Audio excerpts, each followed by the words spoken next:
Welcome to my new astrology series, looking at the Wheel of the Year from an astrological perspective.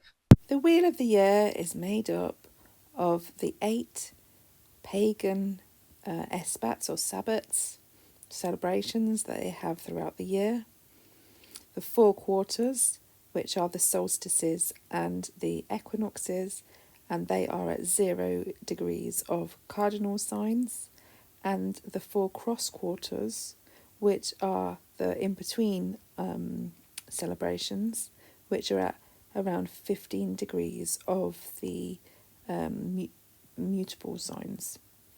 So today is the first of the 4 quarters, the spring equinox here in the Northern Hemisphere, also known as pagan festival of Ostara. So today is 0 degrees Aries, and this marks the astrological new year as Aries starts the zodiac sign and cycle. So yeah, this is the pagan new year. It's 0 degrees Aries. It is the spring equinox here in the Northern Hemisphere, and it's a very important time. Because around these sabbats, the veil often thins, and so the realms between worlds becomes more accessible. These are great times for divination. Imagine back to stone circles of long ago, where people would gather to celebrate, but they also gathered to connect with those who could channel, who could see into the future, the witches, the wise women, the medicine women of ancient times, and men as well.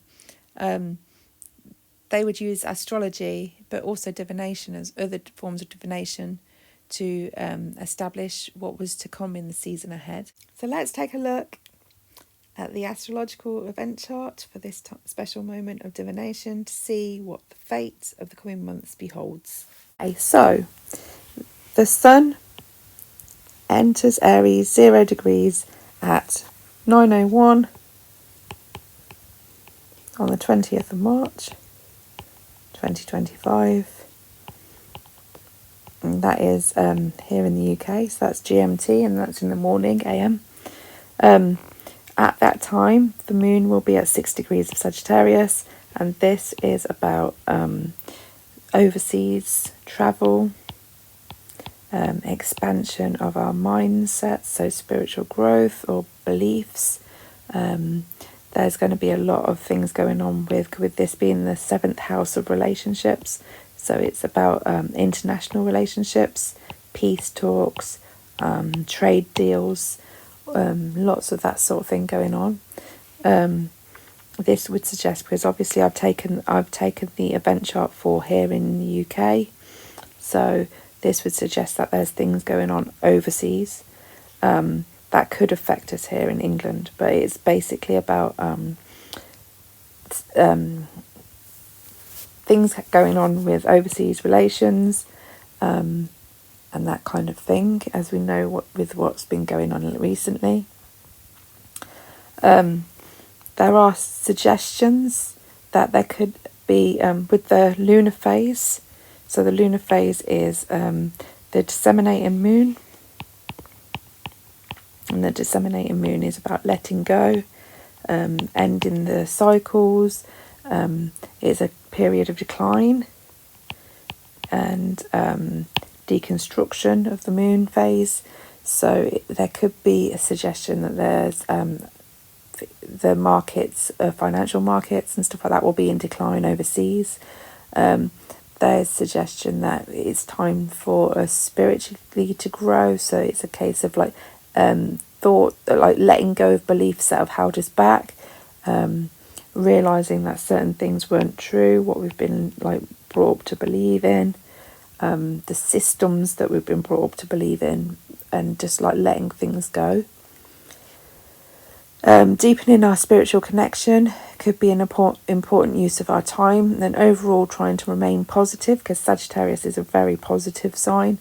Even in troubled times, this will be really important in the time to come.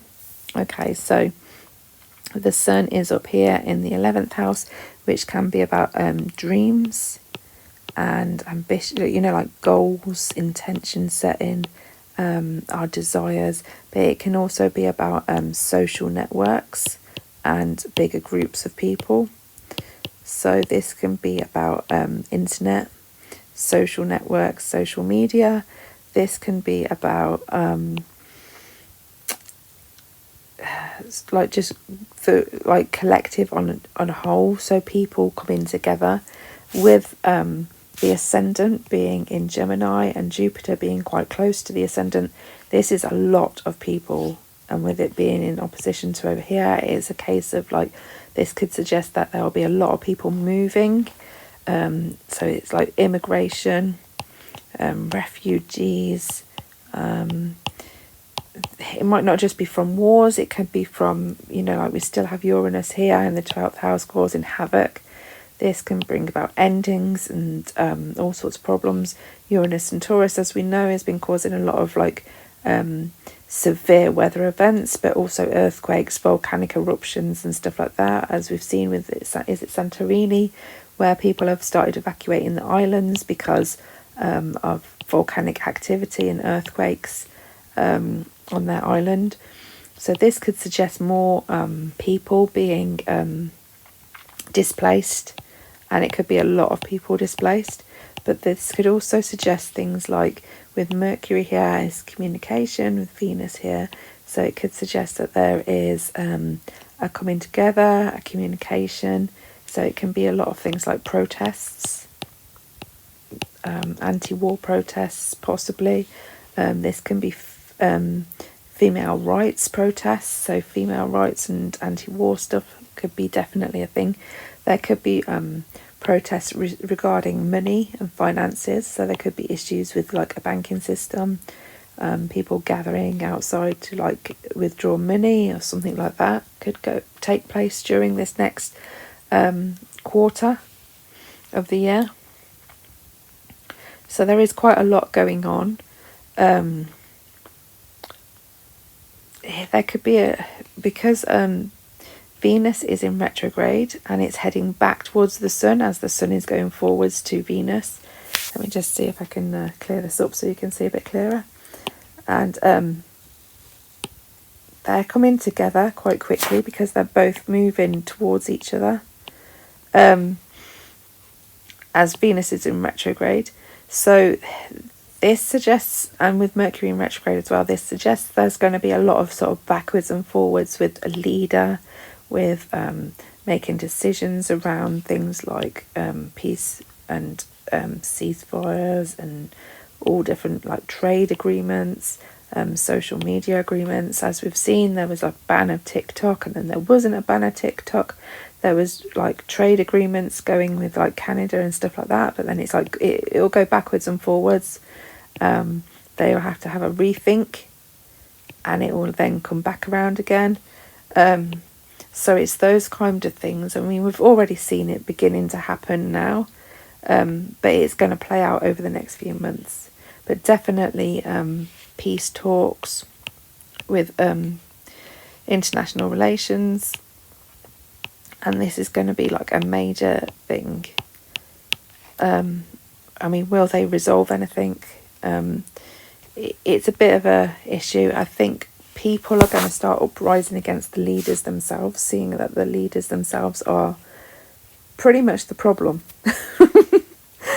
People just all want to live in peace, regardless of whether you're religion or where you come from in the world.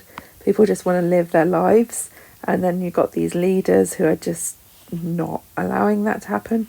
So I think that at some point, but it could be much later in the year, it might not be in this first quarter, I think there's going to be a point where people all come together. Regardless of whether you're Ukraine, Russia, whether you're Palestine, Israel, whatever you are, I think all people are just going to be anti-war and anti the leaders that are causing the wars. And I think that's going to be an interesting change. I think there is likely to be... so with Neptune is just here in Pisces, but when it moves into Aries, a known theme for Neptune in Aries is the romanticizing and glorifying of fighting for your your country, and conscription being forced. This forced conscription. Everyone's a soldier now, and you're doing it for the freedom of your land, and you're doing it for this, and you're doing it for that. And there's a lot of glorifying of war, and romanticizing war. And also it'll be things like it can bring up a lot of like videos, photos, arts, regarding war. So like there's been in the past certain photographers, and they took quite very like serious photos, which were in the Second World War and stuff like that. So it's going to bring up things like that, where there's like art and stuff like that, and there could be art that is in like protest of war as well. So despite all, there are actually like loads and loads of positives. All these blue lines here, these trines and sextiles, and so there will be positives to be had. It's going to be a time of massive growth, but also of like letting go of things. So yeah, letting go of all the things which no longer are working, particularly around relationships and around communications. If there are things in your finances that aren't really working as well, that could be a thing, particularly if you've been impulsively buying, impulsively spending. They're all really, really key things to consider. And overall, yeah, that's what we're looking at going forward for this quarter. But also because this is the astrological new year for the rest of the year, really. Okay, so thanks for watching. You can also check out my weekly reports and posts that I post on Facebook.